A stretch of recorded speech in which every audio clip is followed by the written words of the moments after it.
Today is the open day for all Bernese shooting ranges.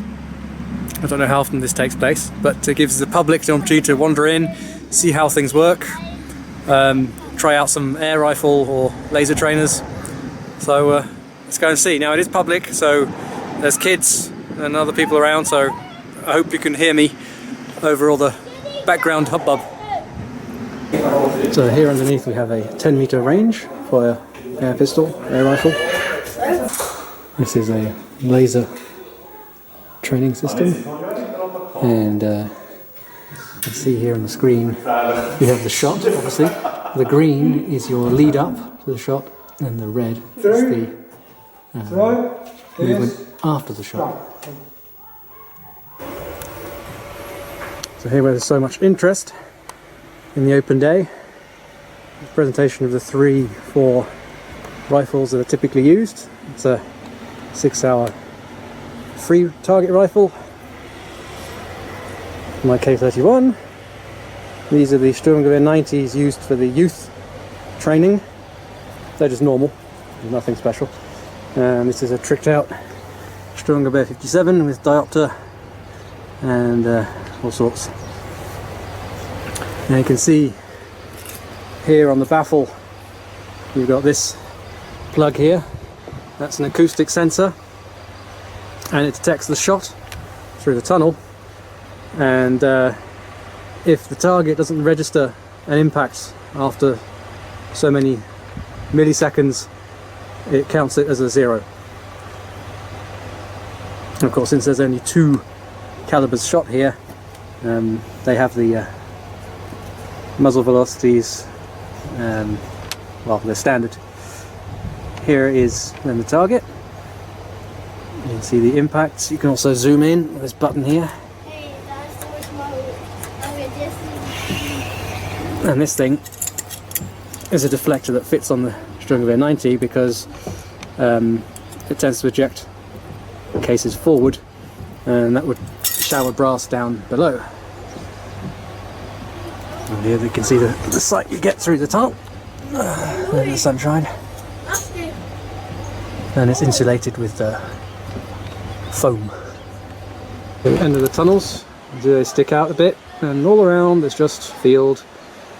The farmer has made use of the time that it's closed and is preparing the hay, and the targets are all the way over there.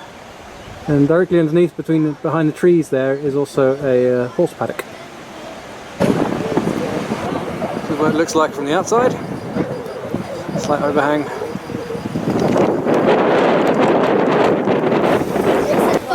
This is the other end of the target array. You have all sorts of controls here. You can select what rifle you're shooting, what positions. There's a couple of pre-selected programs, and then you have this menu, effectively barcode menu of series of shots you want to take, and you just scan it with the scanner, and the targets are selected and pop up and let you know when they're ready. So here's a A10 exercise target, B10 B5 exercise target, B4 sorry. What have we got here? We got Feldschießen somewhere. There, Feldschießen. So yeah, it's very easy to control and help yourself, but usually the Schützenmeister will ask you what you want and will use it set up for you. Here we have rifle racks.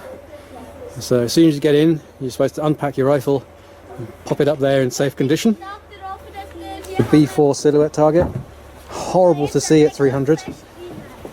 You just can't see the contrast between dark green and the light green. And this is a normal A10 target. This is the safe positions for every rifle that's supposed to be used here. Here is a silly girl, and there's a silly boy, and this is actually how Swiss children are born. This is a cleaning room with the Putz Buckley you saw in the Sturmgewehr 57 video, and you have one each. That one's Sturmgewehr 90, that's just for the target rifles, Standardgewehr, and that's for the 57. And all you have in here are cleaning patches, Sacred Automatenfett, and greasing brushes. This is all they use, no fancy gear. So the perfect lunch here is Wurst. Mit Brot.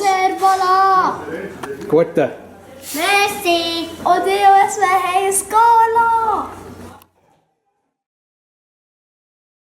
So there we go. Hopefully I've clarified the anatomy of a Swiss rifle club. I forgot to mention also that on the consoles behind the shooting positions there are little dot matrix printers which chug away every time you shoot. And yeah, that's the range there is pretty much sort of top of the line equipment. However, not all clubs can do that. It depends on the size of the commune, the number of members, you know, how much financial punch they have.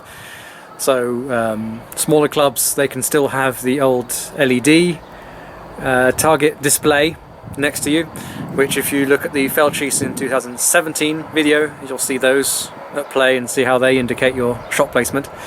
And for the ones, you know, the really tiny clubs that have maybe 2-3 shooting positions tucked up in a valley somewhere, it's still a case of a guy in a trench at 300 meters that waves paddles up at your target, and then you just got to have a scope of some sort or a spotter next to you to call out your hits. So there we go. I hope you enjoyed that. Thank you for watching. Don't forget to keep up to date with our Trials and Tribulations on Facebook. And as always, we fully appreciate any Patreon support that you can offer. So in the meantime, cheers and see you on the range next time.